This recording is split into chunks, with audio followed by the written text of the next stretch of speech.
Welcome, everybody. I'm Frances Hayashida. I'm the director of the Latin American and Iberian Institute at UNM, or LAII.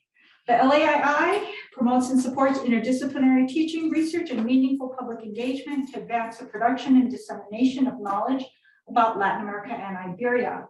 Latin America is designated as one of 7 priority areas of research for UNM, and we proudly contribute to both the university's intellectual community as well as global discourse through programming.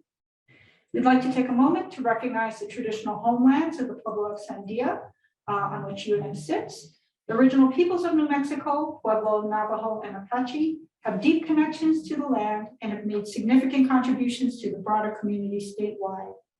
We honor the land itself and those who remain stewards of this land throughout the generations, and also acknowledge our committed relationship to Indigenous peoples. I am honored and excited to introduce Dr. Benjamin Warner.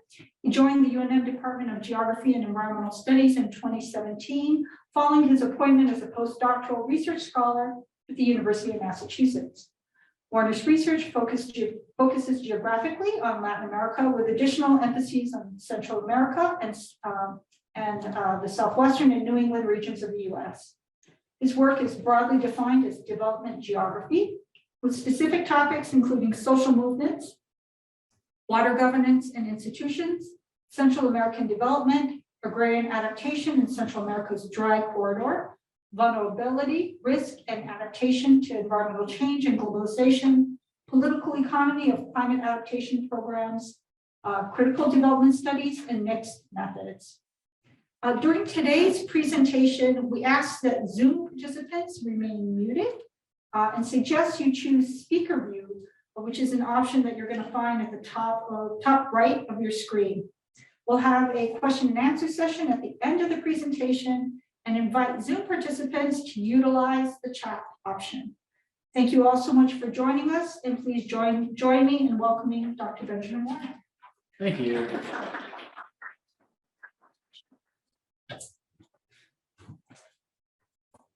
So this feels nice to be back talking in person. And hello to everyone out there on Zoom. I'll just go through this presentation, and then, as Frances said, we'll have a discussion at the end. Hopefully, I really hope we do, because social movements, for me, in my research, it's a relatively new focus for me, and it came about through the pandemic largely. Sort of the doors, the metaphorical doors shut on so much of what I was doing, and this project in particular, I sort of kept going because I had the time to dive into the theory, which is really complicated. Social movement theory is really complicated, and there's a lot of back and forth. There's a lot that we don't know about how social movements come about, how they're sustained, how they meet their goals. And so I'm tacking off, or I'm sort of focusing on one small piece of this theory, which is alliance formation. How do alliances form within broader movements? And I'll talk about it. So we are fingers of a hand that make a fist. Working class alliances in Colorado River water protests in the Mexicali Valley. Beginning in 2015, farmers and industrial laborers in and around Mexicali, capital of the Mexican state of Baja California, began marching and occupying government properties in response to the construction of a US-based beverage production facility. Ultimately, in 2020, their efforts forced the Mexican government to hold a plebiscite in which about 75% of votes cast voted against the continued construction of the beverage production facility. This vote forced President Lopez Obrador to cancel his construction permits and water allocations. The social movement was notable for many reasons, but not the least of these, because it was successful, which is somewhat of a rarity in Mexican social movements. So most of my slides are pictures from the movements, from various phases of the movements. And so And most of them were either taken by me, graduate student, or organizers. So you can see them as we go through who in the photo credit. Here today, we explore the role of water in this social movement, which was launched when the state government and its water allocation scheme prioritized this industrial US headquartered beverage production facility over communal farmers and municipalities and labor organizations. We begin this exploration by acknowledging that social movements in Latin America are often studied as though they are self-contained and detached from history. They're rarely examined from the perspective of having been built from a historical foundation.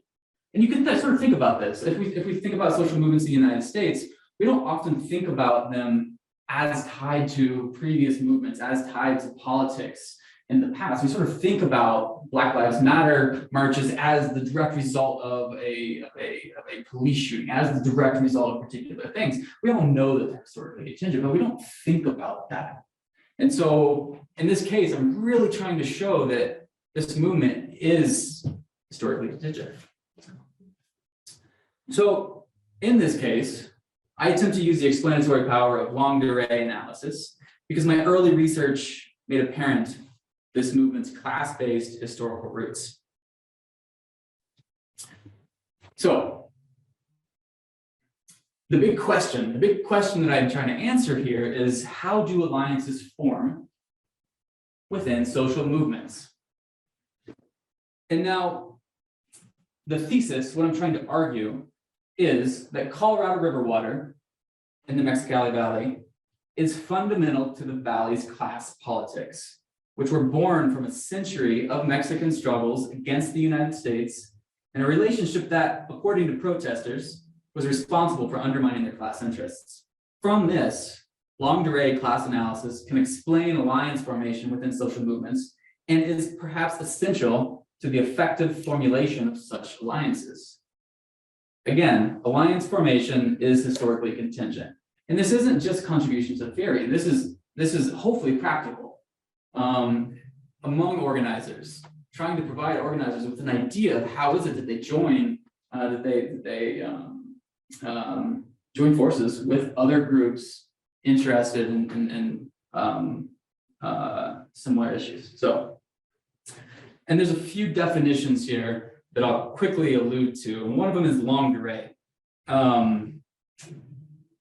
This is a historical method that attempts to allow us to look further back into history than human memory allows us to do. And it charts the ramifications of historical events that may not be readily recognized by the people who are impacted by them. And that's heavy. And we can talk about more of this method perhaps at the end, but it's really what I rely on in this case. Next, class analysis, an investigation of the interconnections between positions defined by labor relations and production units in different economic sectors. An alliance is the relationship among groups that have joined together for mutual benefit or to achieve a common purpose. And then lastly, social movement, which is difficult to pin down. But I'll define it here as networks of interactions among individuals, groups, or organizations that are engaged in political conflicts. And these are not necessarily progressive, right? I mean, we see that in the United States very clearly. We see that across Latin America very clearly. So they're not necessarily progressive. Sort of my one theory slide here. So Chantal Mouffe and Ernesto Laclau dominate theories of alliance formation and social movements. I won't get into who they are and what they've done. Some of you are probably familiar with them as political theorists, but they argue that the basis of alliance formation between groups in a larger social movement lies in the creation of empty signifiers. That is, words and ideas that express a universal idea and symbolically structure the political environment. And now, again, this is sort of jargon heavy and it is grounded in the study of semiotics. So semiotics 101, you have often what would be called a signifier, a particular word. In this case, I've shown up on the screen a statue. And then you have what is signified by that signifier. In this case, you have a picture. This is obviously a statue. But then in addition, this is obviously more than a statue. And so people define this particular statue in various ways: freedom, oppression, imperialism, right? And so it's pretty easy to start thinking about the multiple meanings that we can attribute to something like this statue. And so this is what I'm getting at. I do this with water. I'm trying to do this with water. How is water used as a signifier in Mexicali protests? So hopefully that helps provide sort of a understanding of where I'm coming from. Now, I ground this particular semiotic analysis in class rather than discourse, which is typically done. Discourse is the sort of the typical theoretical grounding for semiotic analysis. I'm sort of taking a different path. Again, we can talk about what that means more in the question and answer. But I try to do this to avoid more of a sterile debate between an economistic form of class analysis that ignores subjectivity, and on one hand, and then perhaps an overly subjective analysis or interpretation on the other. As such, I build from a few other researchers who have explored class-based foundations of social movements across the globe. South Africa, sort of the protest capital of the world. Protests in South Africa, they occur often for various reasons. So to date, class analysis of social movements has argued that movements are either composed of laborers or they're composed of community/agrarian-based groups. Work out of South Africa has shown that both groups are often born from shared working class struggles, with community-based groups representing a reserve labor and workplace movements representing employed labor. However, the same work shows how the two groups marching at the same time in the same places often contradict each other's efforts due to a lack of cooperation and communication. Similarly, an analysis of Spanish protests during the Franco regime has shown that labor and community-based groups remained separate even as they fought the same police, exchanged messages of solidarity. They remained separate and often undermined each other's efforts to achieve change. And this speaks to how important alliance formation is. So in the context of Latin America, in the context of water in Latin America, research has shown that there are two primary groups of protesters, and these include the industrial laborers and the community and typically smallholder campesino groups.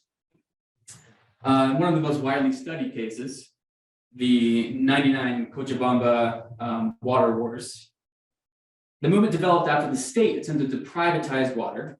Then campesino organizations relying on irrigation water for livelihoods began protesting the restructuring. Urban migrants then, who lacked reliable drinking water service, constituted much of the remainder of the movement. And as campesino irrigators consolidated their influence, however, they obscured the needs of Cochabamba's labor reserve, that is the urban migrants. Ultimately, the protests did little to affect Bolivia's long-term water governance structure. And the lack of alliances between the campesinos and the reserve labor has been blamed for this outcome. Not much came about after the water wars. Not much change. So, this work in Mexicali takes as a foundation this other work.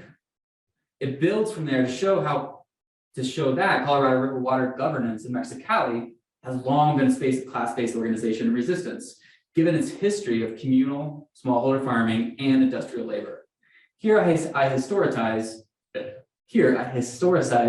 this recent social movement called the defense of water and ground it in these histories of class politics in order to show how the threat to water presented by this US-based beverage production facility, Constellation Brands is the name of the particular company, how it impacts upon a diversity of class interests and motivates communal farmers and industrial labor groups to form alliances and meet their goals.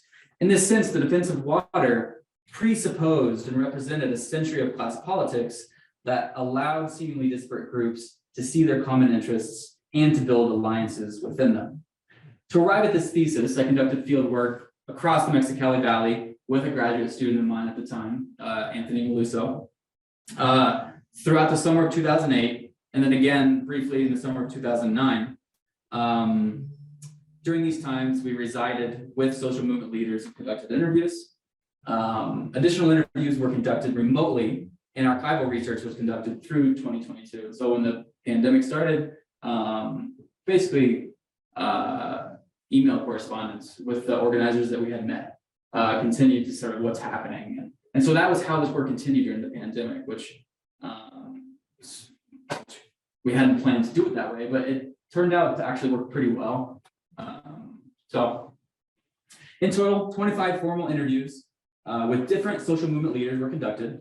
Fieldwork also included the attendance of 9 protest marches, the design of interview questions and the transcription of interviews sought to produce a grounded theory that explains the role of water in social movements. Foundations of class politics in the Mexicali Valley. So this is the foundation. I'm going to present the foundation upon which the defensive water movement, the recent movement, builds. El Salto a las Tierras. At the turn of the century, entrepreneurs from Los Angeles purchased 340,000 hectares of land in the Mexicali Valley in order to establish what would become the world's largest cotton farming operation. This was the beginning of the Colorado River Land Company's efforts to convert the entire valley to industrial agriculture using reliable water delivery from the Colorado River. Even though much of the Colorado River Land Company's legacy can be seen in the Mexicali landscape today, the control over it proved fickle. The agrarian structure of the valley radically changed in 1937, when groups of mestizo Mexicans from various regions of Mexico forcefully appropriated lands owned by the Colorado River Land Company. They were backed by then President Cardenas as he worked to implement the class politics of the Mexican Revolution. While the relationship between the newly elected Cardenas administration and valley residents was fraught in many ways, Cardenas ultimately supported mestizo residents. The result was the creation of communal agricultural lands known as ejidos in the valley. This land seizure was known as El Salto a las Tierras, which resulted in the transfer of almost 200,000 hectares of valley land from the land company to 38 ejido endowments. There's 38 ejidos in the Mexicali Valley. Agriculture in the Mexicali Valley depended on a reliable source of water from the Colorado River, which came from the ratification of the Mexican Water Treaty with Mexico and the United States in 1944, and it's guaranteed 1.5 million acre feet per year to the valley. Fast forward to 1961, the salinity crisis. Beginning in the 30s, farmers in Arizona's Yuma Valley, just across the border from Mexicali, were experiencing decreased crop yields due to increasing salinity in near surface groundwater. Irrigation water from the Colorado River that was applied to farm fields in the US portion of the Colorado Basin collected naturally occurring salts from the soil before flowing back into the river. This process, repeated numerous times along the length of the river, resulted in decreased crop yields and increased salt deposits throughout the Yuma Valley in the US as farmers applied the salty water to their fields. In response, in 1961, the Bureau of Rec began pumping the highly saline groundwater from the Yuma Valley and replacing it with Colorado River water. They discarded the salty water right above the Morales Dam, where the Ejidatarios in the Mexicali Valley receive their irrigation water. Almost immediately, salt content in the Mexicali Valley irrigation water went from 840 parts per million to 1,500 parts per million. In response to the increased salinity, the Ejidatarios began repeated protests in which they marched through Mexicali. The folks who we interviewed during field work referenced this all the time. And so I just want to point that out now because it's a big deal in the recent protests.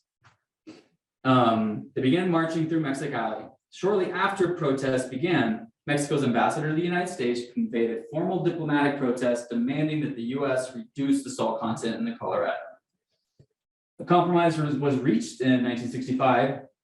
It was not until 1973, however, that a permanent agreement was reached to keep the salt out of the irrigation water that was going to Mexico.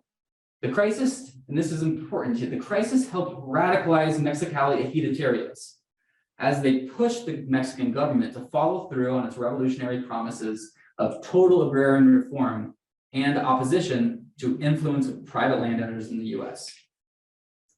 The radicalized ejidatarios from Mexicali at that time, between 1965 and 73, they joined a national opposition movement that emerged simultaneously with the salinity problem. And this national movement the party was called the National Liberation Movement. And this challenged the political dominance of the PRI, which is the de facto ruling party since 1929. Okay. So the salt, the saline water, thus helped support a countrywide challenge to Mexico's post-revolutionary political regime. In 1973, a successful attempt to diffuse this leftist challenge to the PRI resulted in the PRI actually siding with ejido protesters in Mexicali and then ultimately pressuring the US to reduce salt loads. So this was a really important step for Mexicali. The farmers, they joined this leftist political movement occurring in Mexico and really challenged the PRI, and it created this community among ejidatarios in Mexicali that's really unique. It's really unique in Mexico. And ejidatarios are proud of this and they reference it often. All right, so now fast forwarding again to more sort of closer to the present here. Industry in the Mexicali Valley, it developed as the Mexican government attempted to attract foreign direct investment that would employ surplus labor that resulted from the end of the Bracero program in 1964. We can talk about what that was perhaps after, if you're curious and aren't familiar with it. The maquiladora export industry was announced in 1965 and established manufacturing plants, maquila plants, typically owned in part by US interests, in Mexicali and other border cities in the form of industrial parks. Following the Latin American debt crisis in the 80s, the Mexican government enacted sweeping economic reforms across the Mexicali Valley that allowed the maquila industry to expand even further. Then, when President Salinas took office in 1988, he began to decentralize Mexico's land and water sectors. As part of these changes, the ejidatarios were granted the ability to sell or rent their land. They could also buy or sell water use concessions to individuals and corporations. This resulted in further expansion of the maquila industry. When maquila plants regularly purchase, maquila plants regularly purchase water use concessions from farms, and this process has eliminated agriculture in and around many industrial areas in the borderlands. Today, there are more than 120 maquiladoras in the Mexicali Valley. The economic slowdown of 2007-2008, however, resulted in widespread layoffs among these plants. Employees' wages have decreased since 2007, while corporate earnings have increased. So layoffs began. The industries continue to make profits, but even after layoffs ended, labor was squeezed. In 2009, wages in these maquila plants were equivalent to about 50% of corporate income. In 2016, wages were equivalent to only 28% of corporate earnings. So labor has become precarious in the Mexicali Valley and the maquila industry. And this reduction in employees' wages has been exacerbated by a lack of permanency in the maquila labor market in Mexicali. While Mexico has strict labor laws in terms of medical benefits and pensions, the maquila industry in Mexicali in particular is known for this. The maquila industry has worked over the past 10 years to institutionalize temporary employment in order to shirk their obligations to labor. This is not unique to Mexicali, but it's really pronounced in Mexicali. So basically what's happening is standard practice among maquila plants, among these 120 plants, is to hire workers for up to 6 months and then fire them before they become eligible for the legislated labor benefits. Plants lay off workers before the benefits become due and then rehire based on demand. This steady stream of reserve labor is provided by a proliferation of staffing agencies. These have just exploded over the last decade. Staffing agencies in the borderlands. They're the organization that actually makes this all happen. They basically supply labor on a month-to-month basis now to maquila plants in order so the plants don't have to, pay the healthcare and the vacation and everything. This labor precarity allows maquila plants to rapidly respond to changes in global demand for the products, but it's greatly reduced quality of life among industrial workers. And you had major strikes. There's an article that was written, published in these times, which is a magazine. And I really like the artwork, and so I just show it here, and you can see where it was published, depicting the widespread strikes in April of 2020. And this was part of the larger movement that I'm describing in defense of water. There were massive walkouts across Mexicali. So we're almost through the foundations of class politics. The last node on this timeline here is the lining of the All-American Canal. So following the Salinas reforms, professionalized water districts began to replace decision-making about water among ejidos. This rendered water allocation a technical problem rather than, as it had previously been, a political process. In addition, there was growing consensus among farmers and government agencies that groundwater overexploitation was increasingly a problem in the Mexicali Valley. This became clear in 2003 when the Imperial Irrigation District in Southern California elected to build a cement-lined canal to deliver water more effectively to farmers in the U.S. Imperial Valley. And this would reduce seepage into groundwater. According to the U.S. Bureau of Rec, the original unlined canal had been contributing an estimated 70,000 acre feet per year to the aquifer in Mexicali due to seepage. Construction began in 2003, was completed in 2009. And it was done without consultation or thought about its impacts on Mexicali groundwater users. Ultimately, the All-American Canal lining project diminished groundwater recharge across the valley.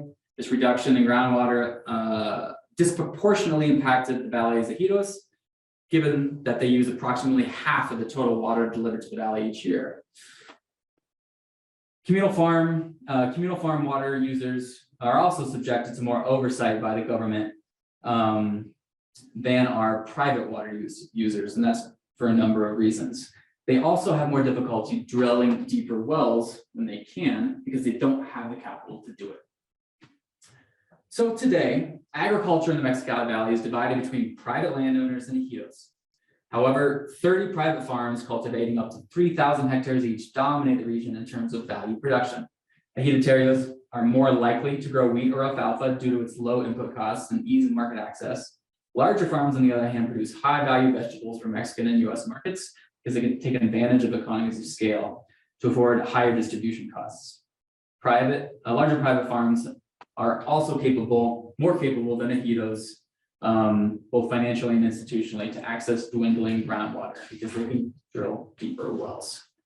Those are the foundations of class politics and water in the Mexicali Valley, as I see them, and as they were described to me by folks that we interviewed.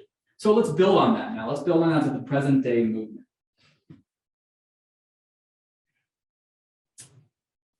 On the 16th of January, 2018, at Rancho Mena, which is right outside the city of Mexicali, about 40 protesters clashed with police violently at the construction site of a water pipeline that was being built for the new Constellation Brands beverage manufacturing facility. Protesters threw rocks and other objects at police, which tended to remove the protesters from the area. These early protesters represented two different organizations, Mexicali Resiste, an anti-corruption and labor rights coalition, and the Committee in Defense of Water, an organization of the Ejido leaders and Ejidatarios. The event was a continuation of a series of protests that began a couple years earlier in Mexicali and in other cities across the borderlands. So, social unrest in the valley began in 2015 with the gasolinazo protests, and it was exacerbated by a proposed water privatization law. Unrest grew in 2017, coinciding with the construction of this Constellation Brands facility. Protesters drew crowds of up to 30,000 people in Mexicali. Many demands were expressed at the early protests, but most were focused on anti-labor struggles or water decentralization. One of the most salient issues, seemingly, that united the different demands and groups, however, was this opposition to water transfers to the Constellation Brands facility. And protesters generally began to refer to this movement as the defense of water. As the movement grew, other groups, in addition to Mexicali Resiste and Committee in Defense of Water, formed or mobilized in Mexicali to join the movement. And they included the various groups that you see here on the screen. Community in Defense of Water was a Ejido group. Civil Resistance Baja California was a labor-based labor organization. Agua para Todos was sort of this national organization that remobilized in Mexicali, really focused on water privatization. Rebellion was sort of labor, young folk, young people. They've done a lot with missing women, which has been in the news over the last couple of days, and in particular in Monterey. The New Citizen Assembly, sort of a anti-neoliberal labor organization. All these groups sort of started to organize and started trying to organize marches and various protests. Protesters representing these diverse groups started to collaborate, to occupy construction equipment, to block roads and highways, to lead town-to-town marches, to hold public forums, to discuss grievances. And as of 2020, protesters had permanently occupied encampments outside of the Capitol building in Mexicali and outside of the Constellation Brands facility construction site where this thing was being built. And as documented in interviews and by Mexico's Human Rights Commission, movement leaders have been arrested and imprisoned by state police and physically assaulted by Constellation Brands contractors as they pursued these strategies.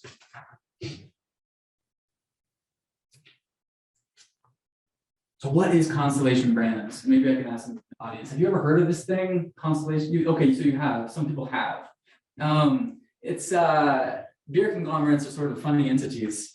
So Constellation Brands is a Fortune 500 company. It is an American producer and marketer of beer, wine, and spirits. Its Constellation is the largest beer import company in the US, measured in sales, and it has the third largest market share of all major beer suppliers. It is headquartered in New York State.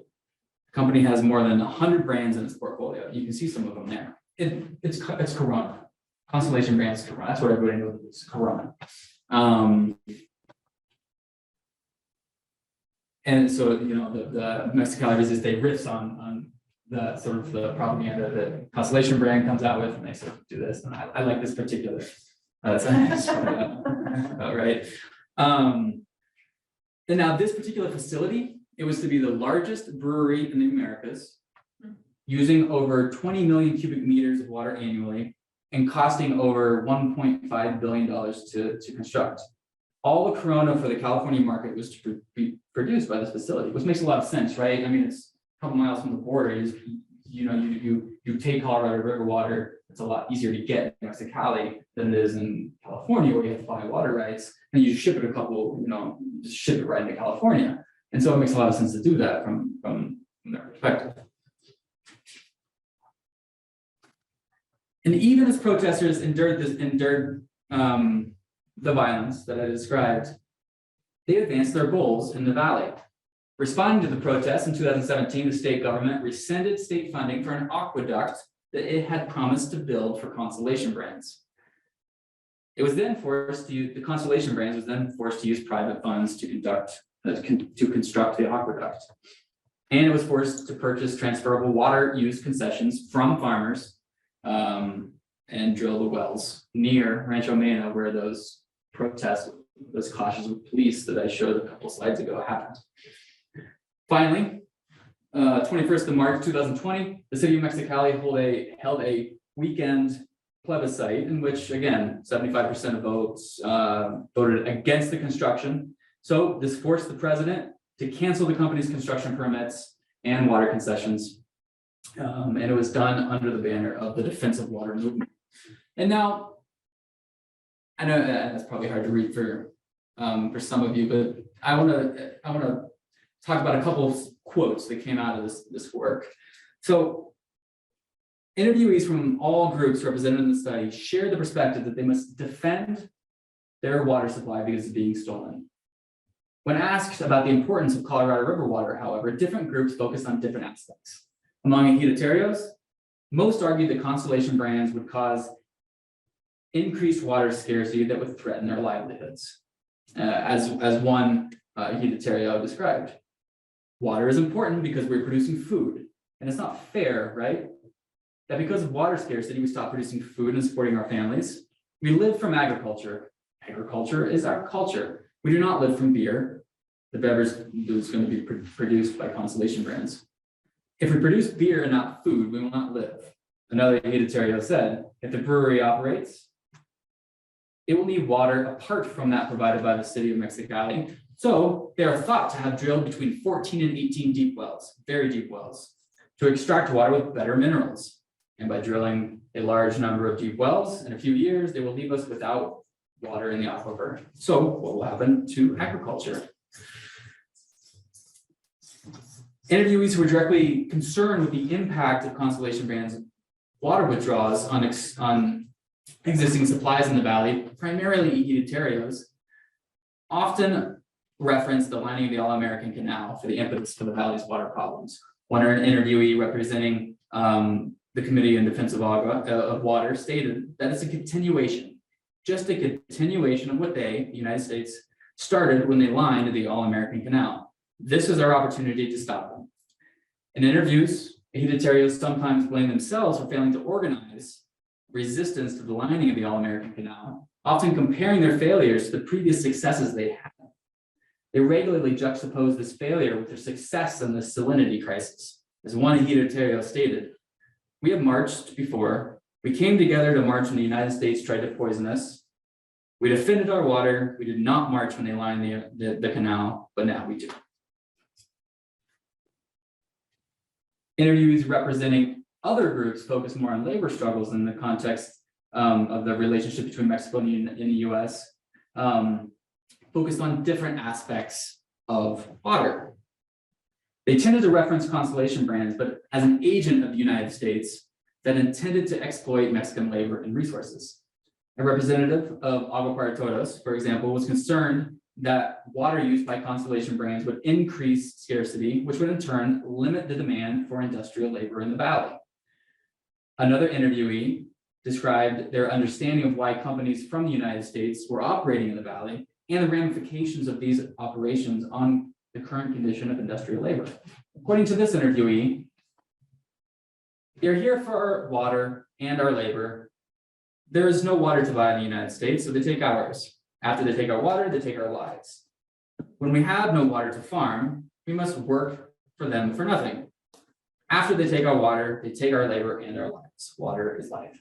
Similarly, a representative from Mexicali Resiste argued that pre-Kiko, the dominant political party in Mexico, and Kiko, the former governor of Baja, worked for the United States.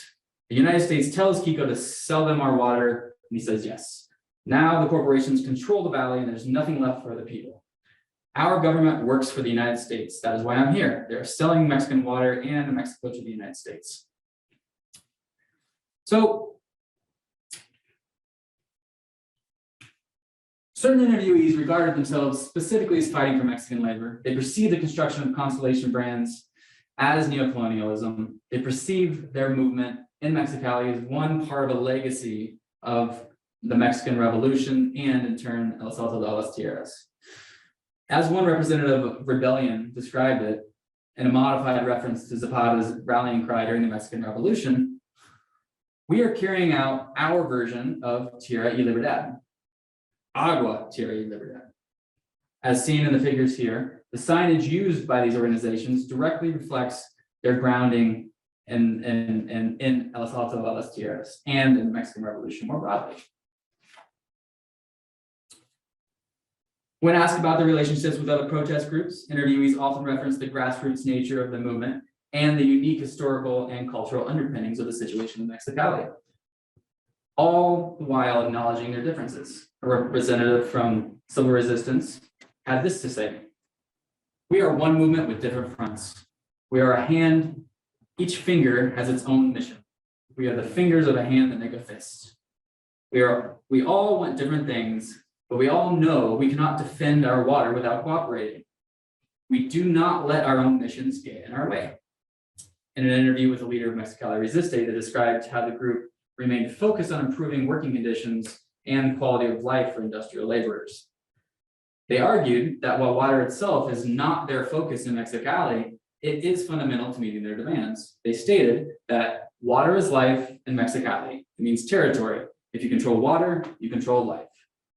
In another interview with the leader of Committee in Defense of Water, group representing the Ejidatarios, they also referenced the role of water in allowing them to cooperate with Mexicali Resiste and other groups, even as the material aspects of water scarcity were the most important thing to them. They said, "Right now we have a lot of problems. Gasoline is too expensive, so it is expensive for us to work the land. But other groups are hurt by expensive gasoline too. It is the same with water. There's a shortage of water, so we do not have water in time to irrigate our crops. And if the plant is not watered as it should be at the right time, the roots do not develop as they should. Other groups are worried about water for different reasons. We are all worried about the same thing for different reasons." All right, so what does this all mean? As sort of I approach the end of what I have to say here. Well, the long array of class politics in the Mexicali Valley, trying to understand how this recent defensive water movement builds from 100 years of class struggle. Class politics in Mexicali Valley were born from United States industrial development and actions on the Colorado River that increased the precarity of working classes in Mexicali. The foundations of each of the class-based political movements I described, in the foundations of each of the class-based political movements I described, the working classes in the valley perceived the United States as limiting access to economic stability and life chances, even if the actors in each case differed. In the case of El Salto de las Tierras, it was the Colorado River Land Company. In the salinity crisis, it was the Bureau of Rec. In the case of maquila plants, it was the staffing agencies. In the lining of the All-American Canal, it was the Imperial Irrigation District. And in the defense of water, it was Constellation Brands. It was Constellation Brands that was undermining economic stability. The foundation of each of these movements included visible and sometimes violent actions on behalf of either industrial laborers or communal farmers. But an examination of the ways in which each built upon its historical foundations is key to explaining how the defense of water was able to grow and meet its goals. The development of social movements is almost always the result of a complex interplay of factors. However, a dominant theme in social movements is the need to build across the actors and institutions that reinforce one another.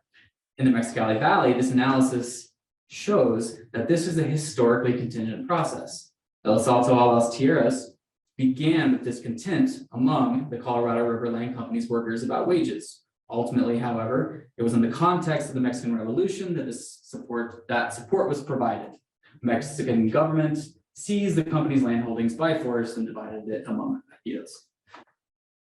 Having been founded in El Salto de las Tierras, the collective structure of ejidos led to the unified mobilization of farmers during the salinity crisis. As an organized class, the Heatitarios aligned with the National Liberation Movement to challenge the political dominance of PRI. And they were able to then pressure the Mexican government to negotiate with the United States. Beginning in the 1990s, the rapid decentralization of Mexico's land and water governance and its ramifications and the ramifications of NAFTA presented new challenges for communal farmers and industrial laborers in the Mexicali Valley. Capital in both agriculture and industrial sectors was able to operate more freely, which polarized income distribution, reduced working class wages, and increased worker precarity. It also initially limited the ability of working classes to organize around resources like water. This was manifested in the Ejidatarios' unsuccessful resistance to the lining of the All-American Canal. Since 2008, however, massive social movements have formed across Mexico, which has the goal in resisting continued efforts to liberalize the economy. The defense of water is part of this trend. And so, lastly here, I'll try to explain the longue durée of analysis of alliance formation among working classes in the defense of water. So what can we say about alliance formation from what we've learned about this recent movement? These results document the development of alliances among communal farmers and industrial labor groups in the defense of water in Mexicali. The development of these varied groups can be at least partly explained by their emergence during the Gasolinazo protests, period of broader civil unrest in northern Mexico. Protest marches held in cities across northern Mexico as working classes expressed frustration with various issues. In Mexicali, the civil resistance of Baja California group and Mexicali Resiste came to organize many of the events associated with the Gasolinazo protests. As the movement faded in other cities like Tijuana and Nogales, it continued in Mexicali. And it continued as Constellation Brands facility came to embody this frustration through the organizational efforts of the Committee in Defense of Agua, the Ejidatario group. The Committee in Defense of Water was born from Ejido leaders who were concerned about the transfer of water concessions in the valley from communal farms to larger farms in the industrial sector through newly proposed water legislation. In these results, it is clear that their concerns stemmed from the history of water decentralization in the valley and from frustration at their failure to resist the lining of the All-American Canal. They viewed Constellation Brands as another US-based threat to their livelihoods. The original goal of the Ejidatarios was to work within northern Mexico's judicial and political system to reform water governance to protect Ejido interests. Although the pursuit of this goal was occurring within the larger context of civil unrest in northern Mexico. Because the Ejidatarios had already constructed a network of people working to resist efforts to transfer water to Constellation Brands, other groups like Mexicali Resiste were able to quickly shift their focus from the Gasolinazo protests to the construction of the Constellation Brands facility, which was clear and present in Mexicali. While the Gasolinazo protests were responsible for the mobilization of numerous labor groups, it does not explain alliance formation among these labor groups and communal farmers in the defense of water. As alluded to in the introduction, Leclerc develops the notion of articulation to explain alliance formation within social movements. And he defines it as the ability to partially fix the meaning of an element, in this case, water. And then groups link to that element, and each partly defines it while sharing that element. And thereby, they form alliances. So we build from this theory of alliance formation, but argue that a longue durée class analysis is required to explain how the definition of water was partially fixed in the defense of water in this social movement. This occurred through the history of the four class-based political movements: El Asalto, the salinity crisis, economic liberalization, the lining of the All-American Canal. Each of these resonated with either industrial labor or communal agriculture, and each of them partially fixed water as relevant to the interests of those particular groups. In the agrarian sector, represented by the Committee in Defense of Water, leaders mobilized the Ejidatarios by associating water with the material reality of scarcity that had plagued them since the salinity crisis. Interviewees regularly referenced both the salinity crisis and the lining of the All-American Canal as being evidence of a larger trend by the United States to shirk its water delivery responsibilities to the valley. In interviews, farmers alluded to their perception that they were being mobilized to defend water in order to maintain their livelihoods. In this way, farmers conceptualize water differently from other groups in the movement, but agree that they must be defended. Mexicali Resiste and other groups were less interested in the material aspects of water, rather portraying it as a measure of Mexican sovereignty from the US. In this portrayal, the US has forced the ongoing exploitation of Mexican labor, and the Mexican government is unable or unwilling to act to mitigate this process. Therefore, citizens must act themselves. Leaders liken the current situation directly to El Asalto a las Tierras, which resonated with workers in the valley. Interviews provide clear evidence that leaders actively work to mobilize participation in the defense of water, linking it to recent labor struggles and to the labor struggles during El Asalto a las Tierras. The Zapata and Guevarist imagery became fused with the place-based defense of water imagery. This is reflected in interviews as well as posters and banners shown in the figures. The defense of water, thus born through representing the class interests of both industrial labor and communal agriculture. It allowed groups from different sectors with different interests to become fingers of a hand to make a fist. In this way, Colorado River water in Mexicali may be understood as representing the diverse class politics within the movement.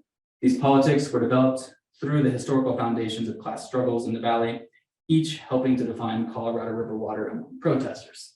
So I know that was a lot right there at the end, but sort of putting it all together for you. So thanks, and I have there's numerous people that I'd like to thank. This work was funded by LAI, so through numerous grants. And sort of to leave off with, this was just announced a few weeks ago that so Constellation Brands was shut down in Mexicali, and AMLO, the president as we know him by now, just announced that the same brewery is going to open in Veracruz. Different issues, but it begins again. So we'll see how Veracruz farmers and labor deal with the construction of a $1.5 billion largest brewery in the Americas. So anyway, thank you for listening. That is it. I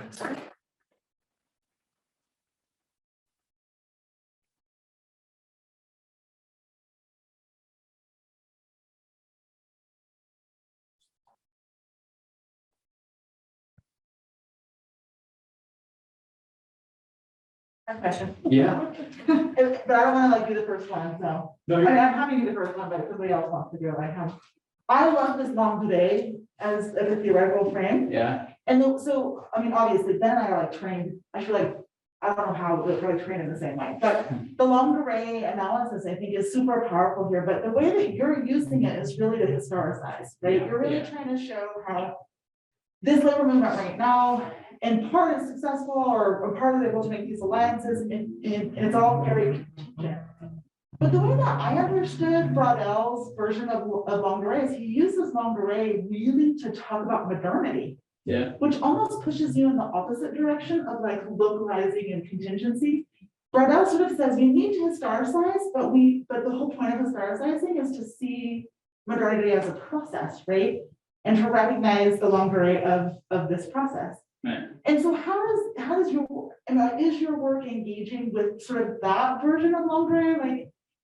Like I get sort of the contingency localization, you're really sort of doing like a political ecology historicizing by saying you have to look at the local dynamics historically. Right. But I'm thinking of all the while, I'm thinking of like modernity. Sure. Like this is not just happening in Mexicali, this is happening in Veracruz.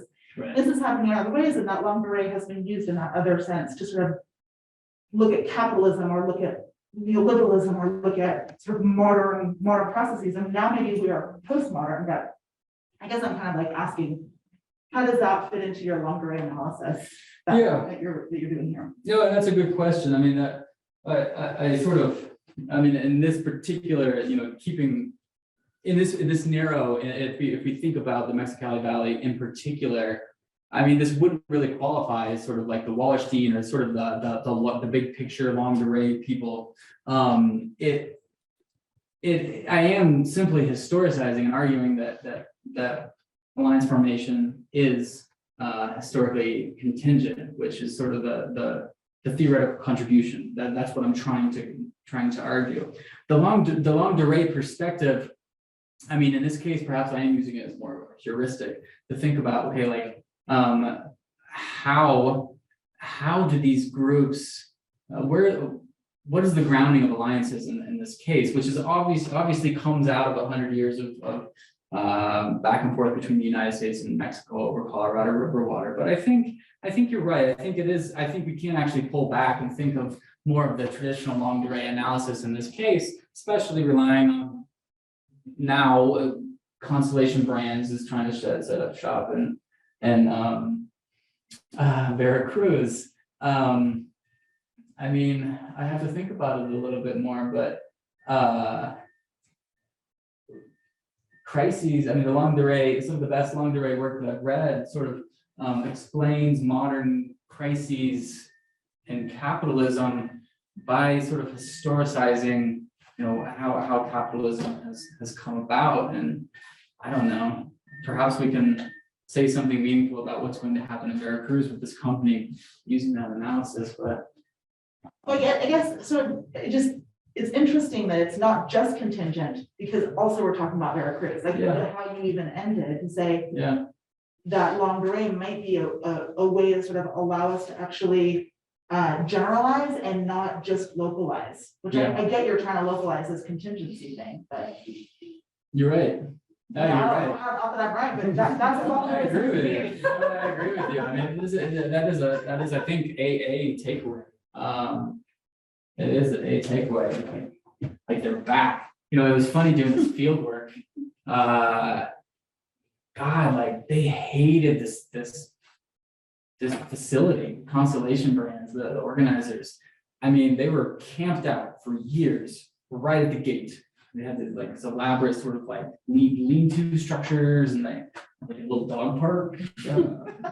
Like, I mean, it was elaborate, and they hated the facility because of what it represented the United States and all these other attempts to take sort of take the water back from the Mexicali Valley. So it's, in some ways it's super local, like geographically, but in other ways, like it's obviously Constellation Brands, you know, now it's setting up shop elsewhere in Mexico, and it's a huge facility. It's going to use a ton of water. I mean, I assume they're not going to be particularly good for the 2,000 jobs that the president sort of alluded to.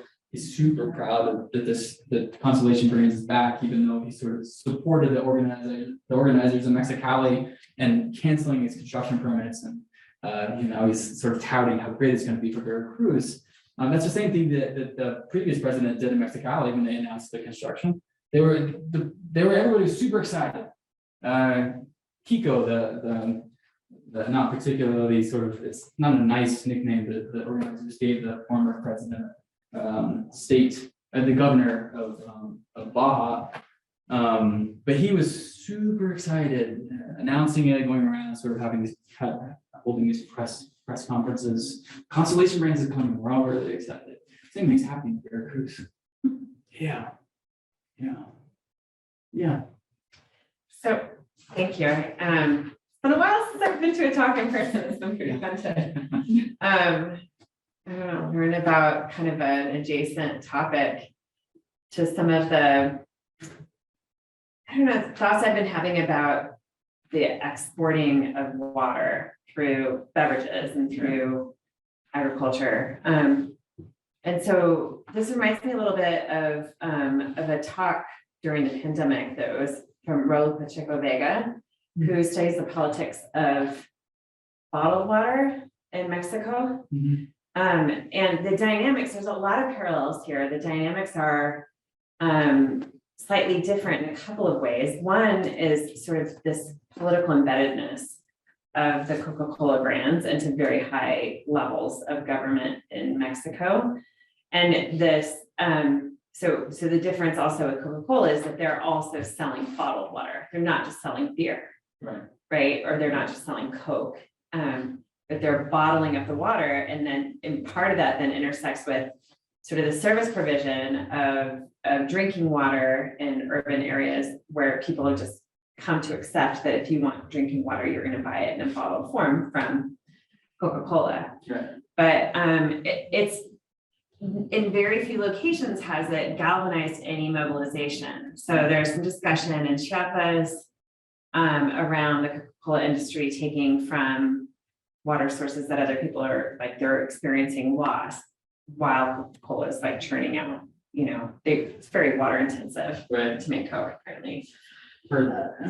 Yeah. Beer, think of beer. Right. It's a lot more water than simply what goes in the bottle. Right. To just, anyway, I kind of was thinking about how you create a wider picture of variation, why it is that people can culminate successfully around this particular beer plant.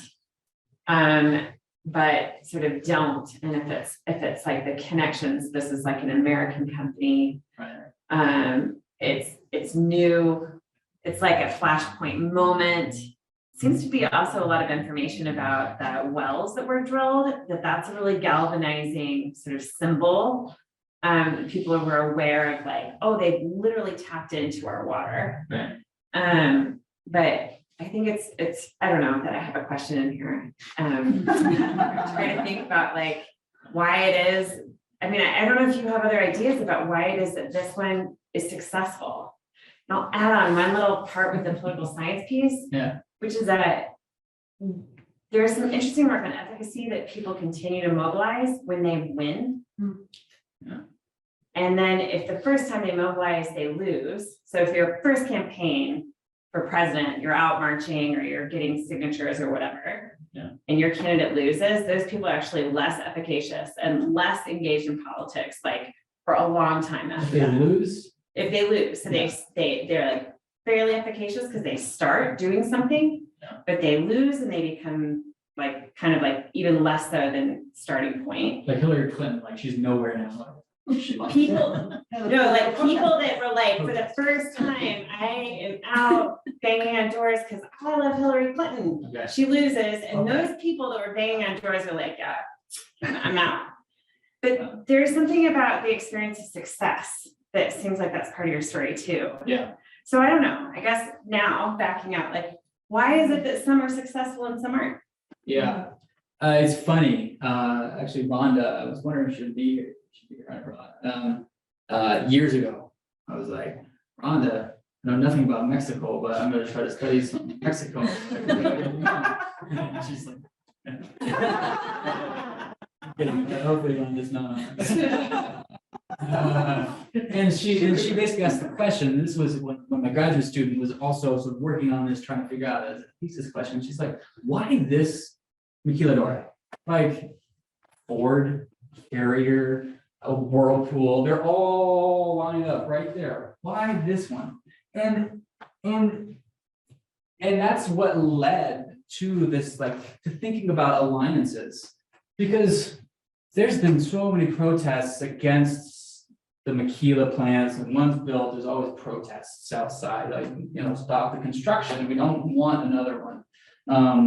Pollution is often a driver of these protests, because Mexicali the water is polluted, and people don't want that. The air is polluted, and a lot of it's blamed on the maquila industry. And so, but they all get built, and they all sort of hire people, and they all lay people off. But this plant in particular, it just mobilized a protest movement that was unlike any that had been seen before. And unfortunately, I think some of it's contextual, because you have the gasolinazo protests that were huge.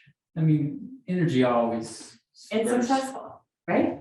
And successful. Okay. And they were successful. They were. At the same time, you had this group of farmers sort of doing their thing. Hey, we're running out of water. Nobody really cares except for the farmers.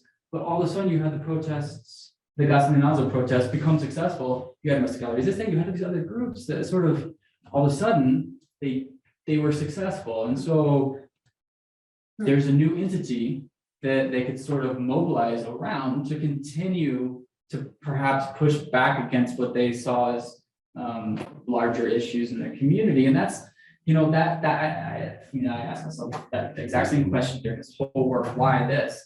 And I think alliance formation was a huge part of it. All the farmers on board, all the labor on board, huge movement. You had enough people to force the president to hold a plebiscite to actually vote. And you had a president who is willing to sort of use plebiscites. I mean, he just had one for himself, right? A month or two ago, he like asked people to re-vote him in to show everyone how successful he is. So there's a president who's using a political tool to sort of who's using the tool of a plebiscite for political gain, who's willing to hold one to cancel the construction permit. So there were a few things that had to sort of line up, but I think from a theoretical perspective, I think it was the alliance formation among these really disparate groups. I mean, Heatotarios, you could see the Heatotarios with these sort of student labor groups in the same room. They didn't, as who's online, like they didn't enjoy being in the same room together. I mean, like the farmers they're very practical. They're trying to work through the system, and you have these sort of young radical students who are just like, let's burn it down, and they're all like talking and they're organizing protests together, and they're all just like, God, but they're doing it. They're doing the hard work. They're building the alliances, and they're building huge marches. So Constellation Brands, they came in at a time that was sort of exactly right, and they sort of hit on the things that like water, water use plus and another Gila plant. I mean, it was all sort of good timing, I guess. I know that doesn't answer the question. I mean, it's yeah.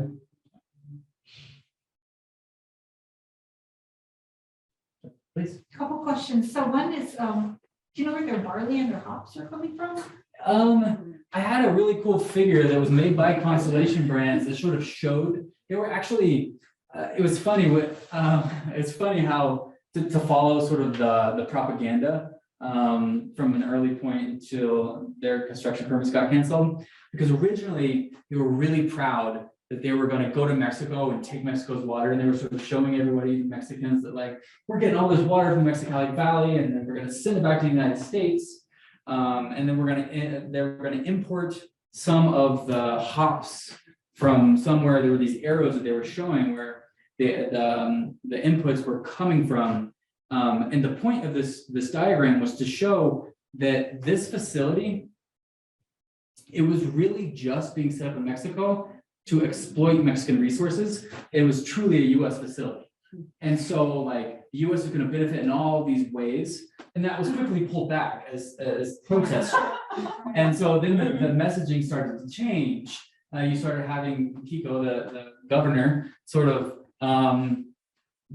rather than promoting this facility as the next best thing to like sliced bread, he was starting to say, hey, okay, we're going to have some jobs that come along with this facility, but we're also going to work with them to protect the environment, to protect the water. The water was never talked about originally. It was always like, we're going to have these jobs and it's going to be super technologically advanced and it's going to be great for Mexico. I mean, it speaks to the long-term development ideology of Mexico, how they're trying to operate. And so I think if I'm recalling that diagram, those arrows, they're importing much of what they use to brew the beer, except for obviously the water, and all the beer goes back to the United States. None of it's for the Mexican market. Like Tecate is just down the road. A lot of that's for the Mexican market too, but they also export to the United States. But the Corona is all going to the United States.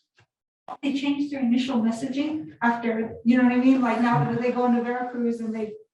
I'm sure they learned a ton. Yes, I'm just wondering, if they're, how they're. Playbook changed. Yeah. So this was just announced. I mean, and so I haven't looked at what Constellation Brands press releases have said. I've only read what the president has said, and he's really clear that they're thinking hard about water. And that news article that I showed, it quotes him at length we're gonna do all this environmental permitting and we're gonna make sure that there's enough water for everybody. And so from the Mexican side, it's changed radically from when Constellation Brands was introduced in Mexicali. I haven't looked at what. Are they doing, you know, the corporate social responsibility messaging and just, yeah, they might start doing that. Michelle. They might. Yeah. Like everything. They might.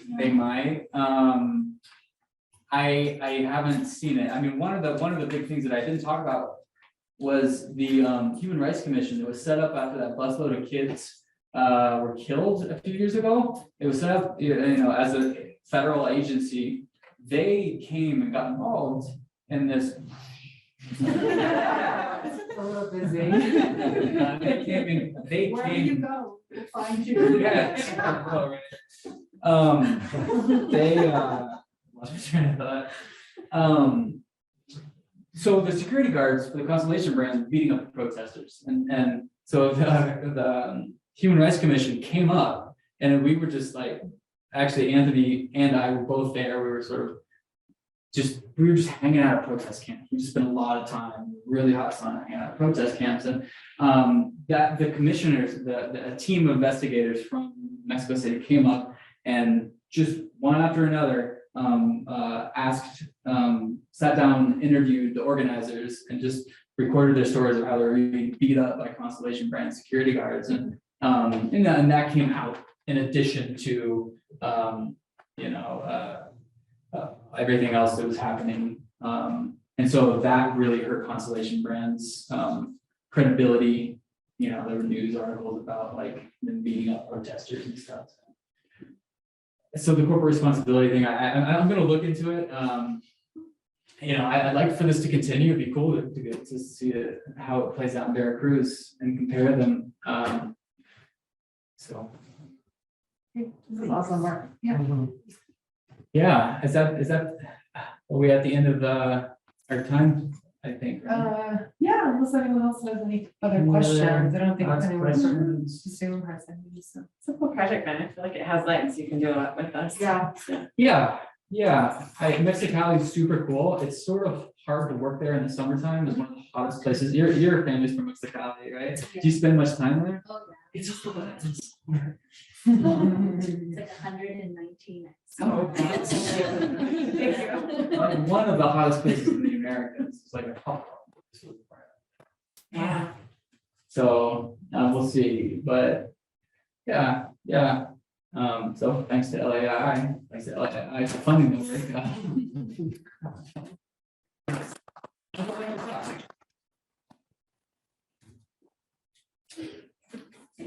work.